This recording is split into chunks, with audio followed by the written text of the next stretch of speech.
Okay, so there's the 2015 Rocket 3 Roadster, sadly with a nail in the rear tire. So I wanted to make I've done this whole job once before, taking the tire off and getting the tire swapped. But the last time was my first time ever doing it, I didn't bother trying to make a video, obviously, because I basically had no idea what I was doing.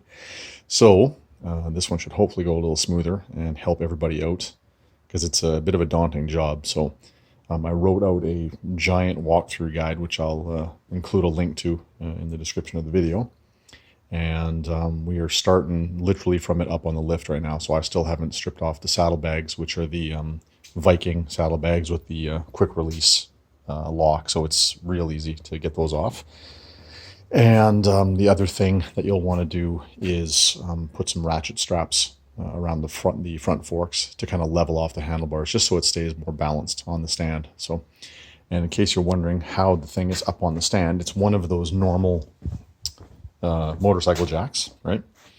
And my extremely handy father actually welded me up this very cool bracket that if you can get somebody to make you one, it is absolutely fantastic. So let's have a look at it here. That's the bracket right there. You can see it, obviously. That little beast.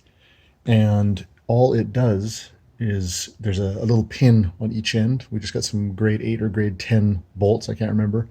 And Dad just machined them smooth. I think he actually welded that end in permanently. So you just slip it through these little holes that are in the frame of the bike. Right below this giant bolt, there's a standard, I forget what size it is. There's two different ones based on the different years. It's like 8 or 13 millimeter hole. I can't remember, but you'll be able to figure it out. And then, yeah, all we did was just weld up. We just got some standard box tubing, fairly thick wall, you can see there.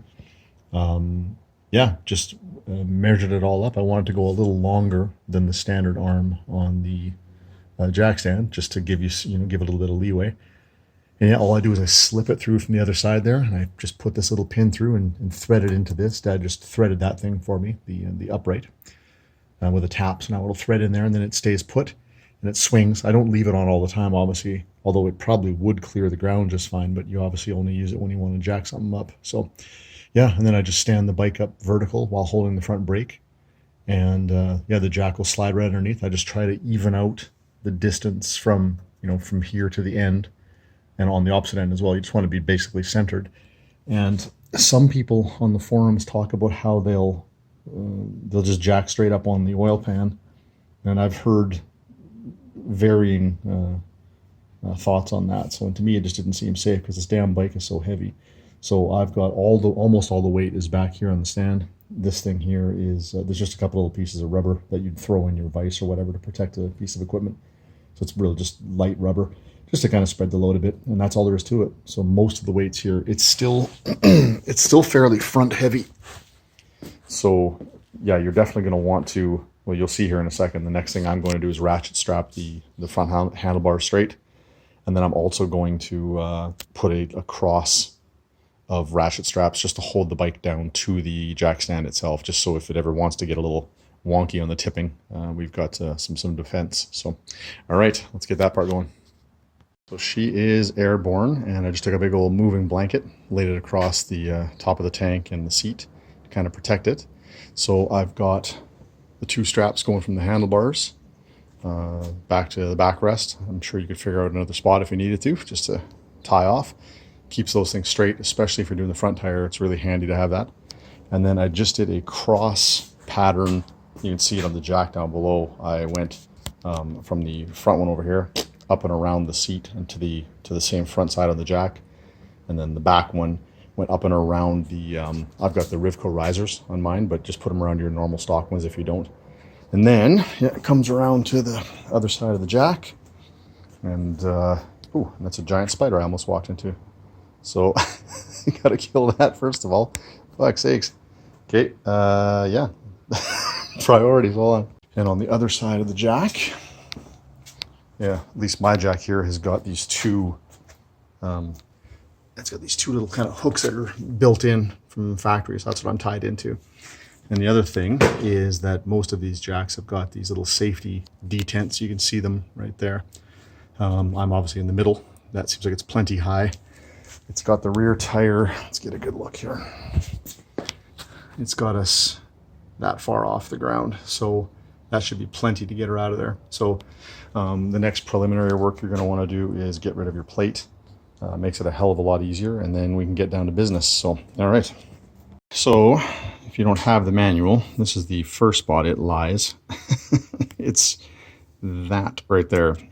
It doesn't even mention that you have to take the exhaust off, but that's our first step. So at least on the Roadster it is. So, and the left exhaust bare minimum has to come off. I usually end up taking both off just to make it easier. It's actually not that hard once you get going. So let's tackle that next.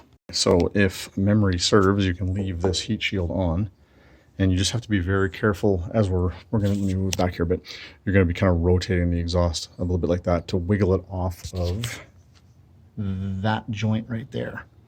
So we have to get that joint loose, and we have to get to the two bolts that are hiding. Where are they?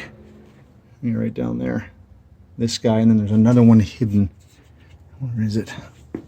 Let's get laid down here and have a look. Yeah, if you look underneath, you can see that. Let me get this back a bit. There is these bolts go through from the backside into a nut that's inside of here that you can actually slide back and forth, which is a bit of a pain in the ass, to be honest with you. But we have to get to the bolts on the back of this. So yeah, let's get that done.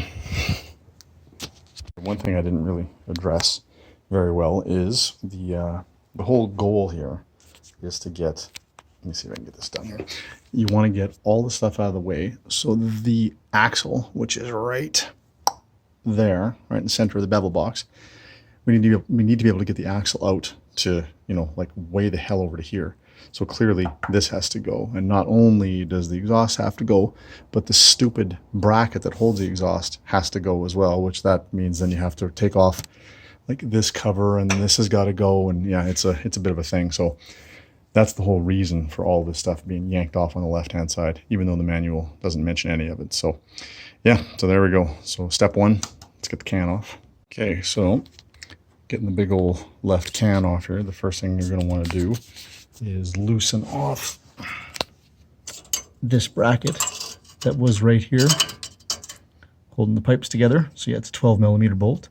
Just loosen her right off, and you can kind of jiggle her back until she's free, and then we're gonna wiggle this joint apart here in a second. So we got to get that loose, and then the two mount bolts that hold the exhaust on, which are back here. Obviously that one's loosened. And then if you look over a little bit more, there's one right here as well. So yeah, if we get both of these nice and loose, we should be able to pull the exhaust away a little bit with a little bit of wiggling. Now, one thing you want to watch for is because your heat shield's still on, you don't have a ton of room to kind of, you know, rotate it up and down to jiggle it loose from this connection under here. So just be careful. Make sure you don't smash that. One loose exhaust. So yeah, you have to make sure you don't drive your muffler into that, which I just barely bumped it this time. I was paying too much attention over here. So watch that little bit, that right there. Just gently rock it up and down, which rotates it on this axis, and you are good to go. One little tip when you're reassembling it is a little spray of WD-40 right around here to lube it up a bit. It's gonna burn off, and that made it a hell of a lot easier to slide back on. So yeah, so now unfortunately, in their infinite wisdom, this damn thing, which is the bracket that was holding the muffler in place, that still needs to go because the axle bolt won't pass this, obviously. So, and another weird thing is if you look at the way that the muffler mounts, there's bolts. I don't want to move it too much here, but there's loose nuts that are inside here that can kind of slide like on the back of a power bar or whatever, you know, how you can kind of slightly slide it around. So it's fairly obvious where they need to go, but it can be kind of a pain in the ass because on the mount here, you've got a rigid hole and these things can wiggle around on you. So sometimes you kind of have to poke in from either end here to get the nut in exactly the right spot while you're trying to feed the bolt from the backside. So tip for when we're reassembling, pain in the butt. So the next thing, this has got to go, which means this cover has to come off, which means this has to come off. So let's get those going. Okay, so rather obviously in the order of operations, you can loosen those two if you want. Two little Allen heads there. And this has to come off first. So to get to that thing, you've got a single bolt back here. Where the hell is it? Right over there. And I think it's 12 mil. Let me just grab my wrench real quick. I think it is. Yep. 12 millimeters what you're looking for there. So you've got to get that one bolt out of there to let your passenger peg get off. And then these two, and I think there's one more hiding back there, but we'll find out. Passenger peg is out. Totally simple. 12 millimeter bolt. And one little tip. This thing is keyed. So it has a pin on the bottom there, you can see. And that will mate with the bottom hole here. So it basically guarantees your alignment. So yeah, you can't really make a mistake. And well, I guess you could put it upside down, but yeah, you want to, it goes this direction right here with the beveled edge towards the bottom, and the peg obviously flips up and out of the way. So the next thing are these little beasts, and those are, I think, 5s. Yep. Yeah, they are the standard, like on every motorcycle. So yeah, so these two things are got to come off. Let's get that going. Better set this down, and we'll take this piece off, see what's next. She's off. Now, one other little tip. I'm sure everybody does this, but just in case, only my dad told me to do this when I was growing up.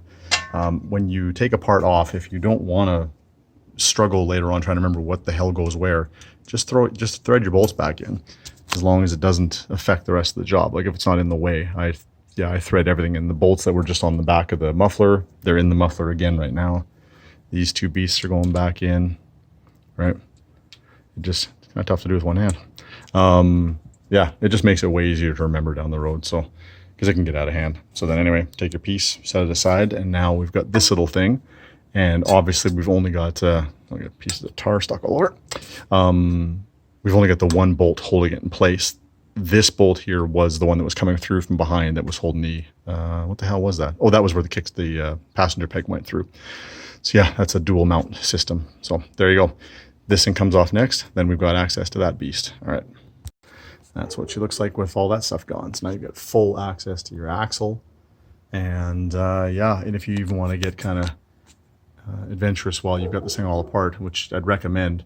I've been hearing that a lot of people, when they've got this whole tire off, they go inside of the bevel box where the gears mate, give that a fresh little thin coating of like Moly 77 or whatever the manual recommends. And you can actually take this apart too, and you slide, this is called the bevel box here. You can slide the whole bevel box off, and a little mini, I think this is the male part of the drive shaft, and it mates with the female part here. This is a sealed unit, so you don't have any oil concerns about oil leaking out of here. So you can take these bolts apart once we've got this all disassembled, which would obviously require this thing coming off as well, your shock. It's real easy, just these 2 bolts, and there's nothing to it. There's no spring concern. And yeah, you just slide that out, give the splines a fresh coat of Moly, and put it back together. Now the manual is very adamant about the order of tightening of these bolts. It's always in a cross pattern and a progressive amount of torque. So if I decide to do it this time, I will video that as well. Otherwise, definitely refer to the manual so you make sure you don't screw that up, because that's a pricey piece right there. So let's keep on going. Let's get the exhaust off the other side for some ease of access. Okay, so now we're going to do the other side. I was gonna attempt it with this exhaust still on this side, and maybe you can, but I just find getting at that the main axle bolt, which is this guy right here. Yeah, getting at that thing without smacking up the chrome, because it's torqued on there really hard. So it's so easy to get the exhaust off. Might as well do it. Slightly different than the other side. This one here, the heat shield actually has to go. There's a bolt right there. This little guy underneath here, you loosen that one off as well, and then it opens up this clamp that holds that piece of heat shield on. So we'll get that off first. And then it's the exact same as the other side. You can take the cannon off, and then we can decide if we want to leave the mount on. But first things first, heat shield, then the big old cannon. Got her off there. One little tip, so you don't think you're hurting anything. This is what the inside of the heat shield looks like. And this clamp here just kind of slides over that. There's going to be some resistance. Like once you've taken that little nut out right there and you've loosened the clamp off, which was underneath there, you have to kind of give it a little bit of a tug. And I find it's easier to start. Let me just see if I can put this back on here. Let's maybe with one hand. First thing you're going to do is slide. I know it sounds horrible, sorry. You're sliding this little bit up underneath there. There it goes. And then you can kind of just slam that piece on there, and you can see it hangs, right? Because the clamp just kind of went around. And then all you'll do is take the other little piece of clamp, which is right there, and you hook it up and over the top on this little hook, and it'll come back around and put the bolt through the bottom when we're reassembling. But for now, literally to get it off, you just kind of get your fingers in there. Might have to change hands here. And just kind of give it a little bit of love, and then gently let that front piece slide out, and that's all there is to it. Now the cannon. Okay, so big old cannon's going, and you can see again brackets in kind of a stupid spot there. So I'm going to go to the trouble, again, you probably don't have to, but I'm going to go to the trouble of removing this thing so it's identical like the last side. Rear passenger peg has to go, 2 bolts over there, or 2 little Allen bolts, whatever the hell. And then this whole panel will come off, and there is going to be 1 bolt left hiding right there that will release this entire bracket. And then we've got a clear shot for torque wrenches and all that kind of good stuff, right? So yeah, next step, that. Okay, she is getting a little more naked. So exhaust is gone, covers are gone, mount is gone, all the bolts are threaded back in where they came from. And now you can see we've got a 24mm socket, 1/2-inch drive on this side, and then I've got a big old breaker bar on this side, and that one is a, what the hell is that thing? Oh, it's a 14mm hex head.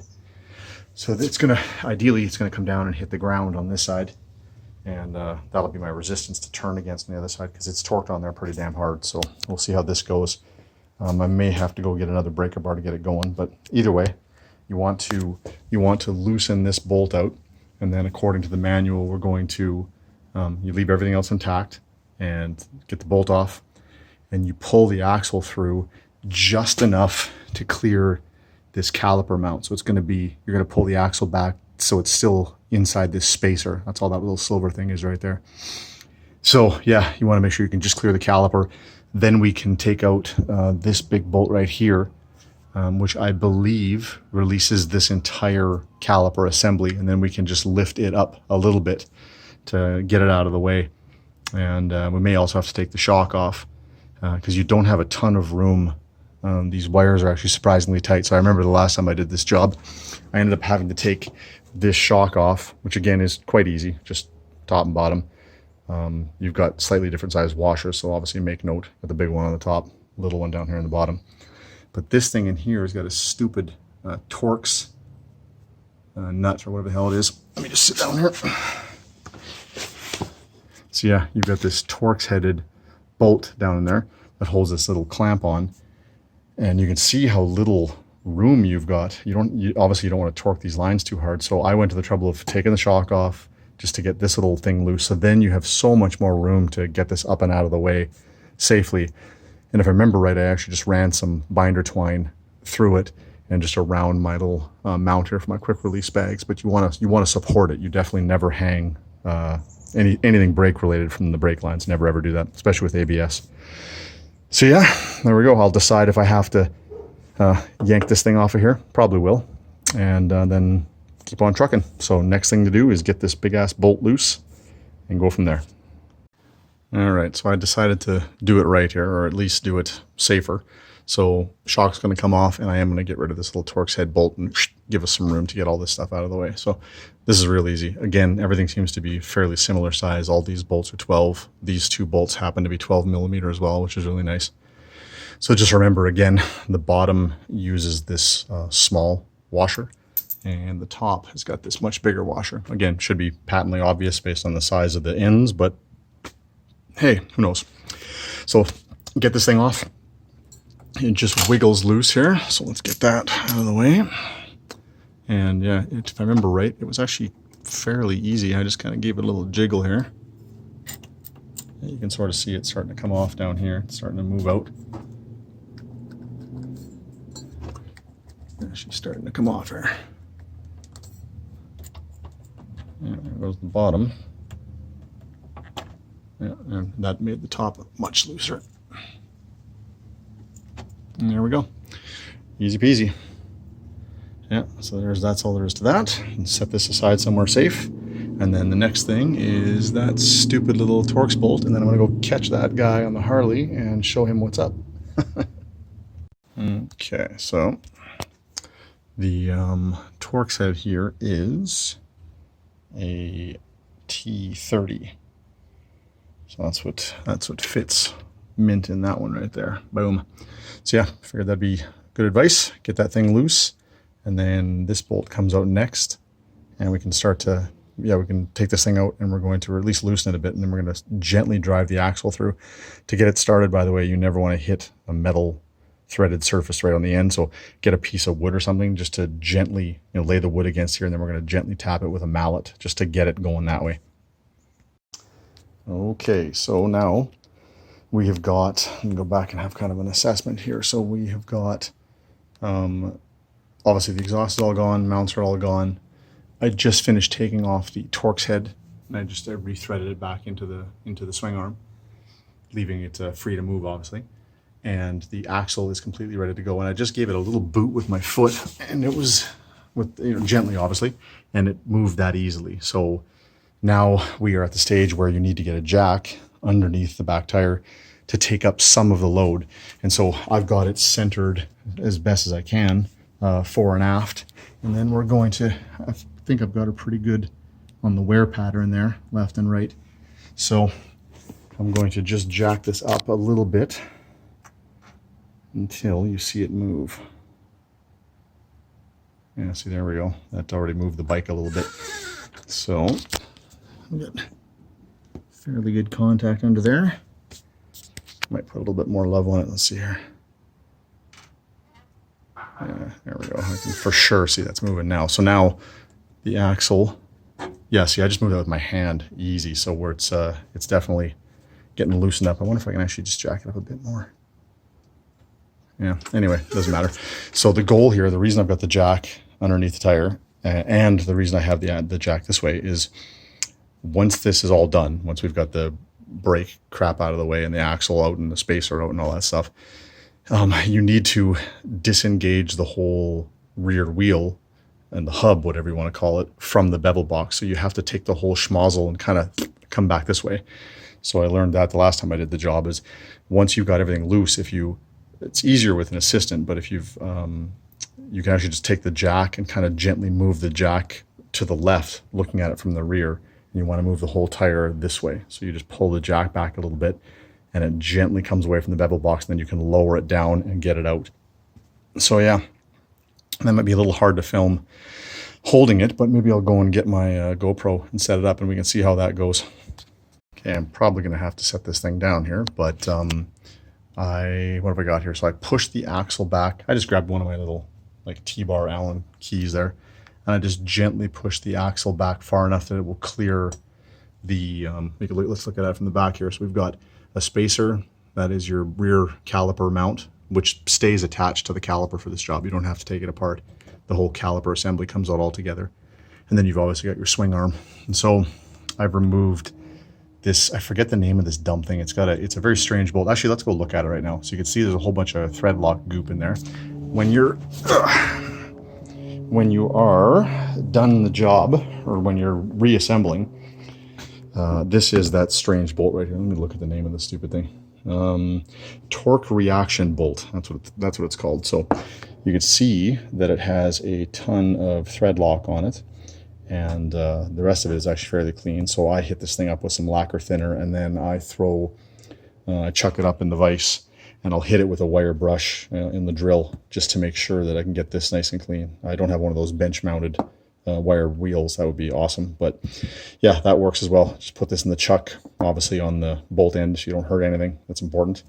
And then yeah, give it a cleaning before you reassemble. So now let's go lift that brake thing out. Probably gonna have to put the phone down for this, but we'll see. So I've already hung a little bit of that binder twine, which is just steel wire.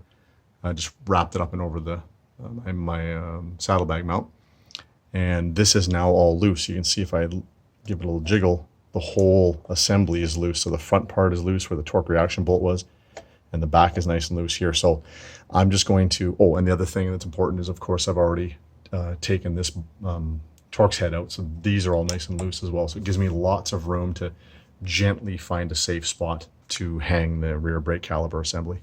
So yeah, this is a two-handed job for sure. So I'm going to do that, and I'll show you what it looks like after I've got it out of the way. All right, and that's all there is to it. So I just slid it straight up and kind of up and over just a little bit. And then I ran the binder twine. You can go through anywhere you want, anywhere you're not going to hurt the pads. So I just went around underneath here and then just did a couple little twists around the top, and it's plenty stable. She's not going anywhere. And you can see why we did this, because the bolts way the hell over there, these wires would be, or your hoses would just be torqued in a nasty way. So it's worth the time. I mean, you know, if I wasn't filming, that wouldn't have taken me 10 minutes, not even, to get all that stuff off of there. So it's the right way to go. Yeah, so now I got to go back and take a look at the book, but I think the next step here is well, I know we can just take this little spacer out of there. I think there was a way to jiggle it out of there without hurting anything. Maybe not. That might be a two-person or a two-handed job. It's going to fall out either way. Oh, and that's actually a really good time to talk about this. Let me just move this around here. As a reminder, this thing has got these little markings on it. I don't know if I can see it here. It's pretty shiny. Yeah, you can see that there's a bunch of little beveled lines. Those go on the inside. Or I shouldn't say beveled, they're just grooves.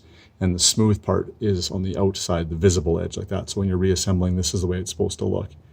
So yeah, let's get to work. I think we're going to pull the whole axle out, and then that is it. The tire is free, and then we take it over the direction I'm sitting right now. So you take it towards yourself, and then down. And you be very careful you don't hit your ABS sensing wheel. And you want to, another thing, let's talk about this too. Swing around here. And now we're back around looking at the bevel box.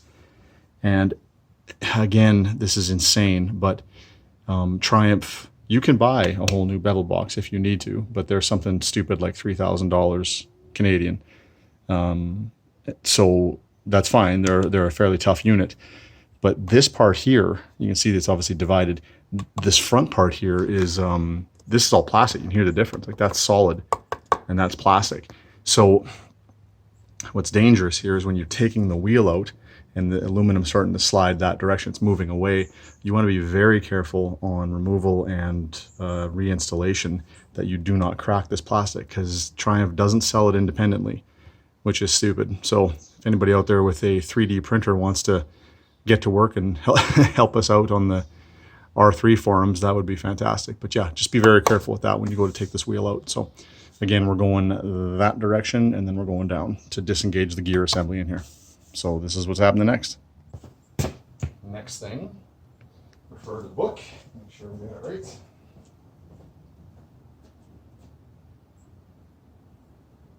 Yep, that's it. Okay. So, clear path. And one last little check. Everything looks good.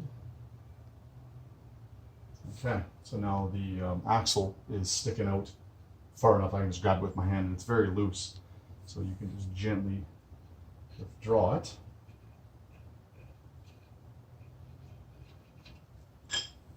And that is the, that's the big monster right there. Obviously needs a clean lacquer thinner, wire brush this end for some fresh thread locker.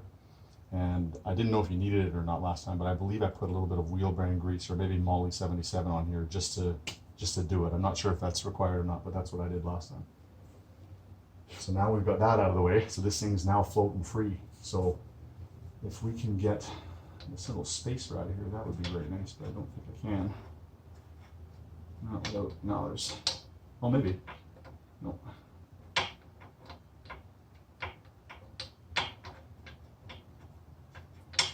No, it's not worth it. It'll just fall out on its own.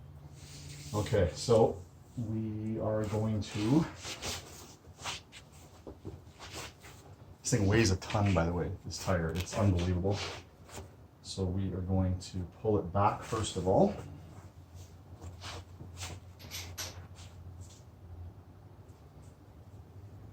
Let's see here.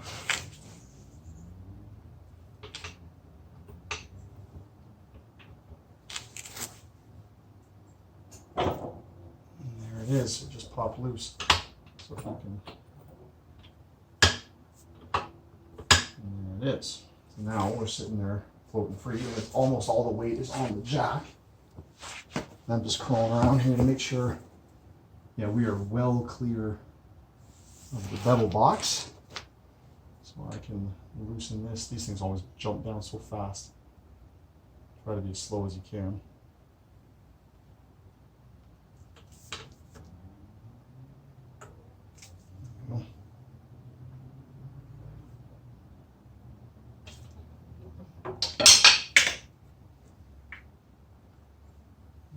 Go. Let's get that out of there.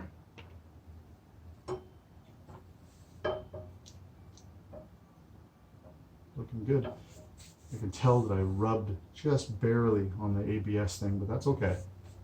It looks good. So now, the gear on this side, let me take a look at this here. I'll grab the phone.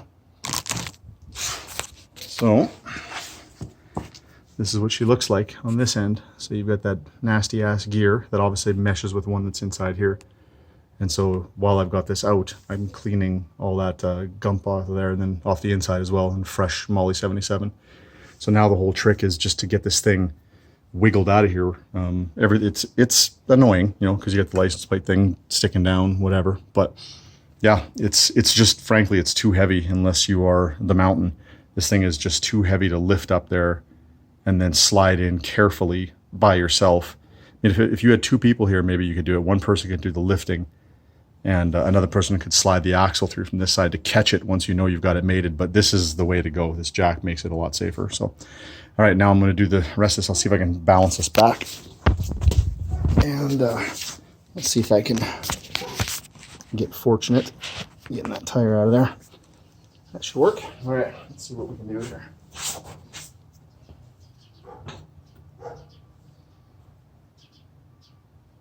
That'll be nice. Actually, have the jack out of there now.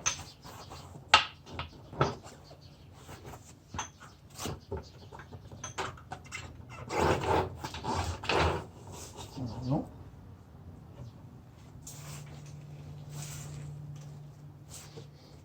There we go. I just kind of push the jack out with my feet. Okay, so yeah. Stupid nails. Okay. So one other thing that's very important, and hopefully you can still see me from this angle, is whenever you rest this thing somewhere, you want to put it on a couple pieces of wood with the brake disc facing up, so you never put any pressure on that. And all I do is I just put a couple pieces of wood, so it's spanning across here. It's never touching that as well. So yeah, so let's go find a home for this.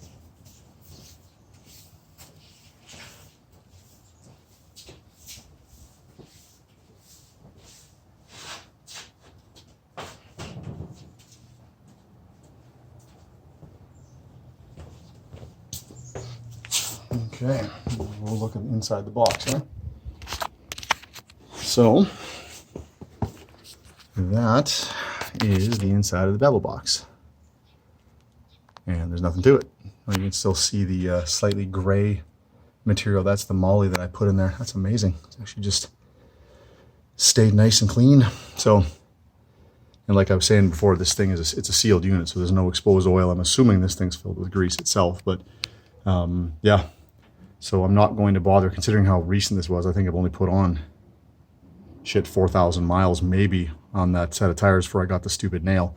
So I don't need to do all the lubing in there, but that is it. So now I have to get the new tire and slam that thing on, and yeah, I will show you the reassembly. Thanks for coming along.